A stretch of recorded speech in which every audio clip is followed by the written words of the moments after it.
Hello my friends, I wanted to come on here and kind of introduce this vlog because the intro that I filmed somehow got deleted.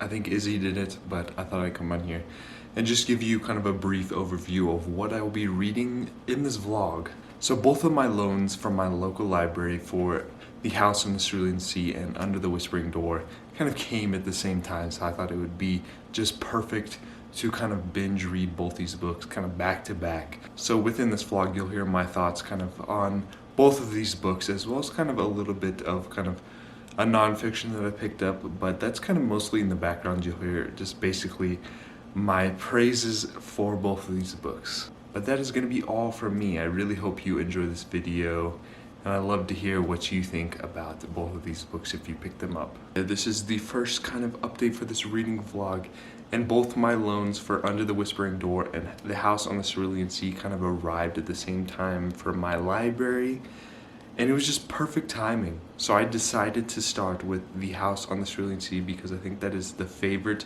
between the two of all the reviews that I've seen. But I'm about like 7 chapters in, and Linus has kindly just now started to arrive at this house on the Cerulean Sea. I just got done with the part where he just kind of got introduced to all the children and we got to meet them.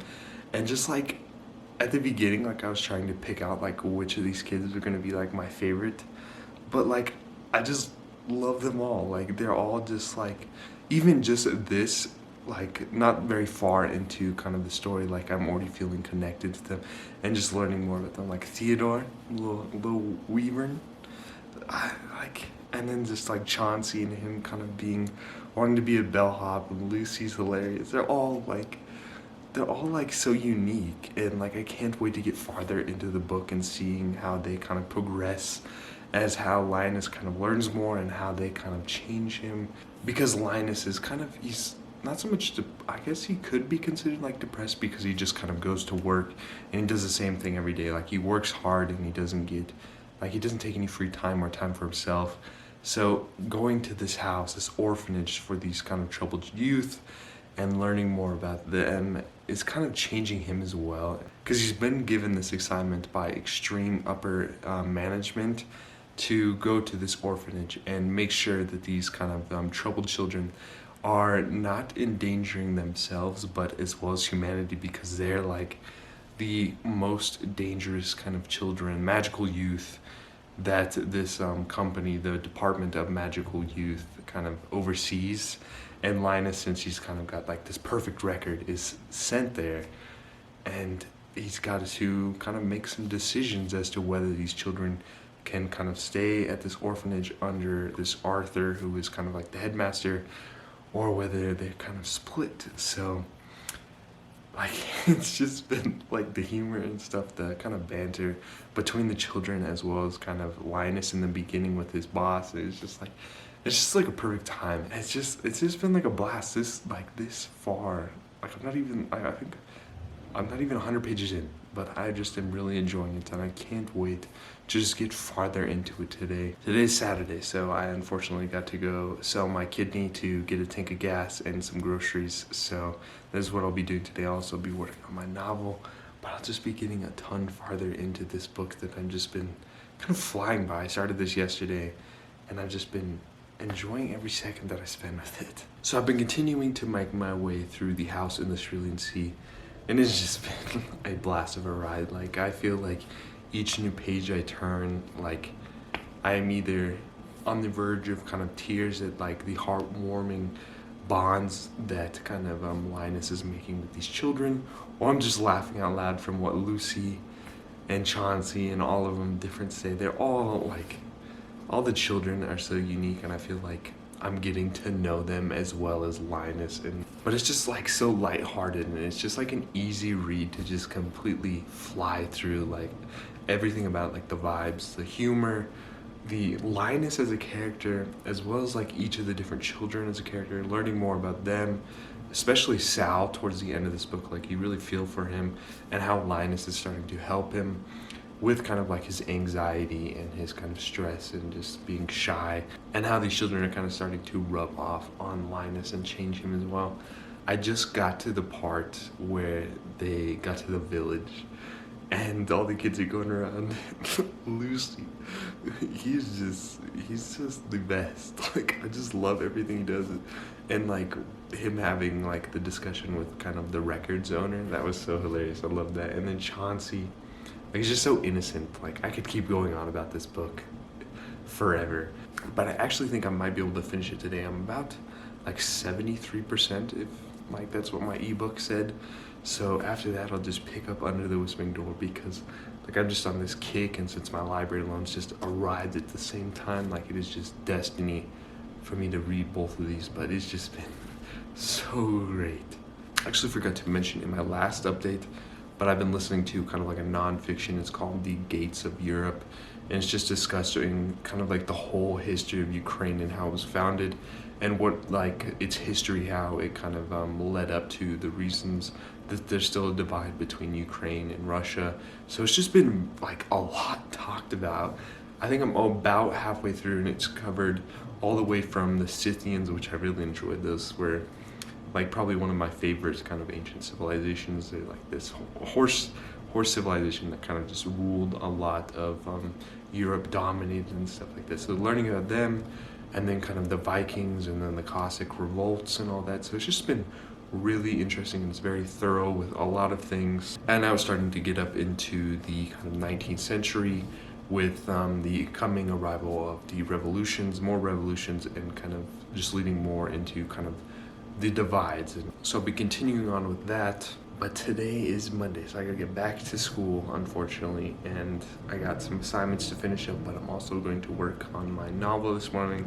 I'll be having a kind of writing update coming up, because it's been a while, and I've had some drastic changes, but I've been flying through my novel. I think I'm almost at 50,000 words, so I'm just happy to continue with that. But I think we were supposed to get rain today, but you know, Colorado just said you can have wind instead. But hopefully I can finish the house in the Cerulean Sea today, because I've just been flying through it.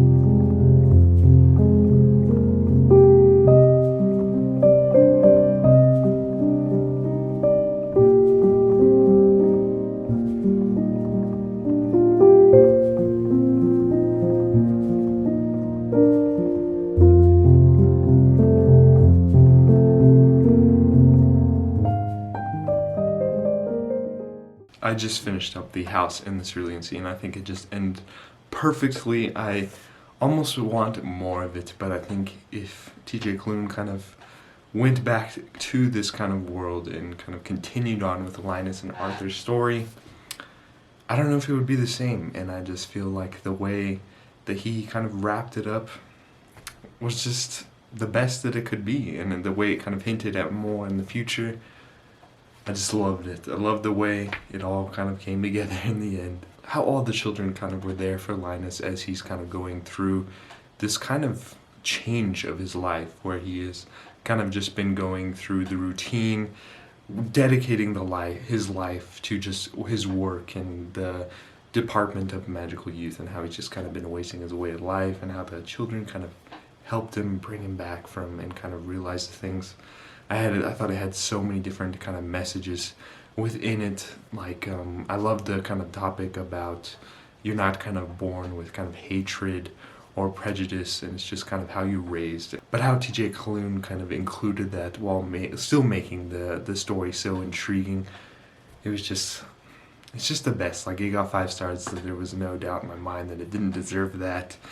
And now I started Under the Whispering Door, and I loved how the first chapter kind of ended, and how he's just like, well, he never got the chance to do that because he died. So it's just like that is one thing I've loved about both his books. Like, I've just been laughing out loud all the time, like every other page. I'm really curious how this Under the Whispering Door will kind of finish off, because Wallace is dead and he's got to pass on. So I don't know how this dynamic will kind of come into play later on in the story, but just like the little bit that it's kind of been hinting at the tea shop, it's just been, like, I love it so far. I'm hoping that it continues to keep me intrigued. I've also switched from my nonfiction to the Sandman Act too. I think I'm at like episode 6, and I just love the first one a ton. That was one of my favorite reads of last year, and when this one came out, it's narrated by Neil Gaiman and a ton, like full cast, and just the way that Neil Gaiman's kind of storytelling is just like, I really want to check out more by Neil Gaiman. I have Stardust and I really want to get to that soon, but I just love his kind of style of writing and his comics in the first book, like the illustrations and the way he kind of wrote the story of the Sandman. I love it.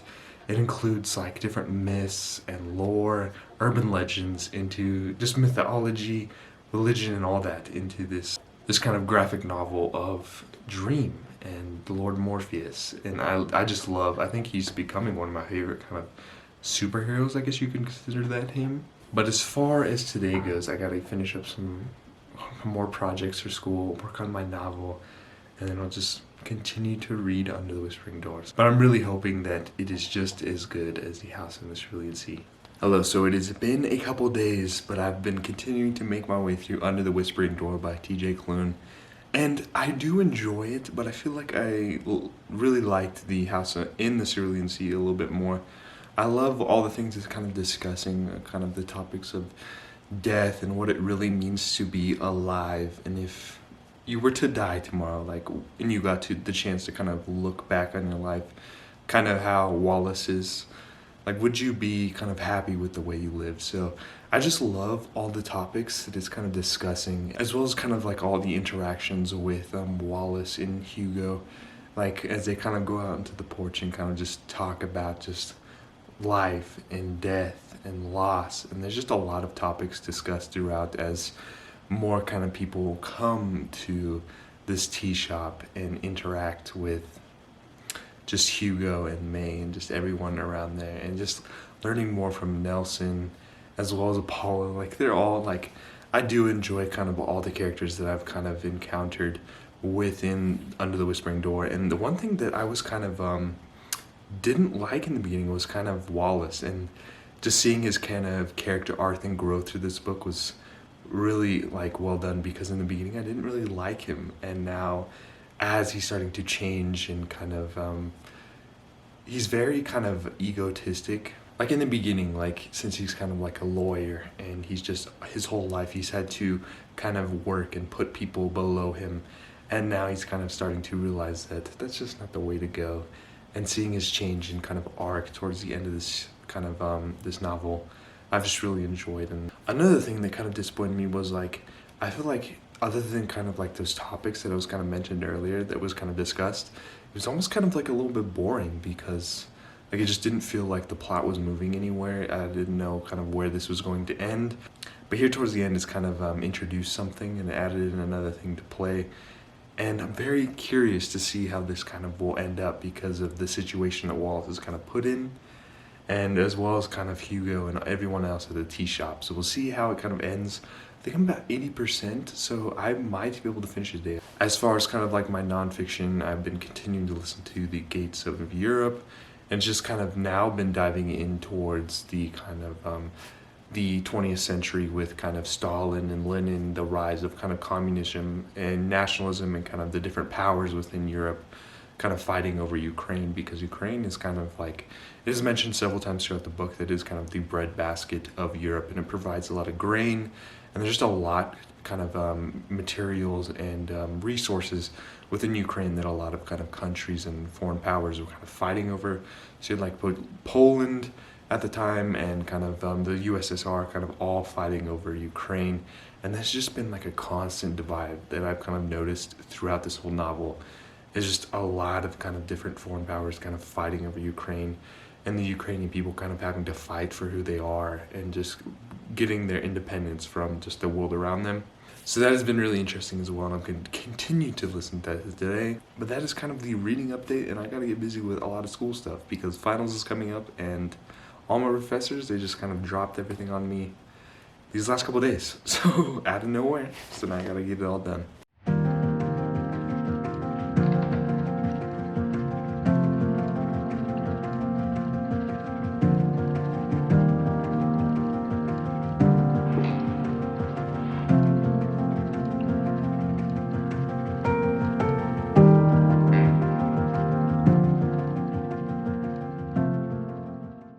I may look a little bit different. I had to go get a haircut because it was just getting too long. But I thought I'd come on here and kind of just wrap this vlog up because I finished Under the Whispering Door, and I think I'm gonna end up giving it 4 stars. Like I felt like the epilogue was just perfect, and the way that it kind of wrapped everything up was just, it kind of broke my heart, but at the same time, like, I just enjoyed the way it kind of finished off, and I don't think it could have been done any better.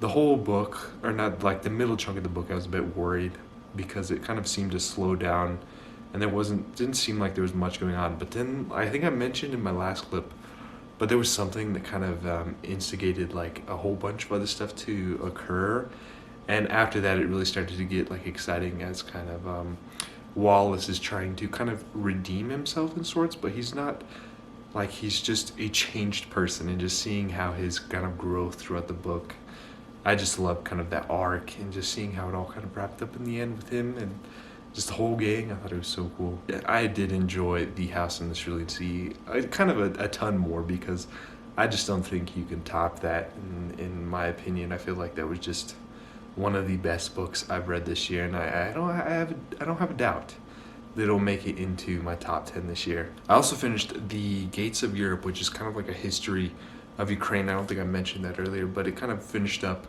with kind of the modern day, the 21st century, and how kind of Putin and all the politics kind of occurring today, and just how it's all kind of, the kind of author kind of wrapped everything up perfectly in the epilogue, how he kind of explained how just everything in the past of Ukraine has kind of influenced how it is today. And I just really just enjoyed kind of like this brief overview of the history of Ukraine. Like, it kind of flew through a ton of time, but I feel like he kind of focused in on just a lot of important topics and times. So it is a bit historical in a sense, like there's a lot, and I read a lot of history books, so at times, like, I was a bit lost, but I felt like the majority of it, I was kind of engaged with it. But you gotta remember that I read textbooks and some really boring stuff. But that is gonna be all. I really hope you enjoyed this reading vlog, and I look forward to seeing you in the next adventure. So if you did enjoy, please consider liking and subscribing so you never miss out on another adventure. But Ellie's kicking me off, and she has a message for you. She has a special message for you. She first wishes you to have a fun day, but she also says that adventure is out there. So I'll catch you next time. Bye.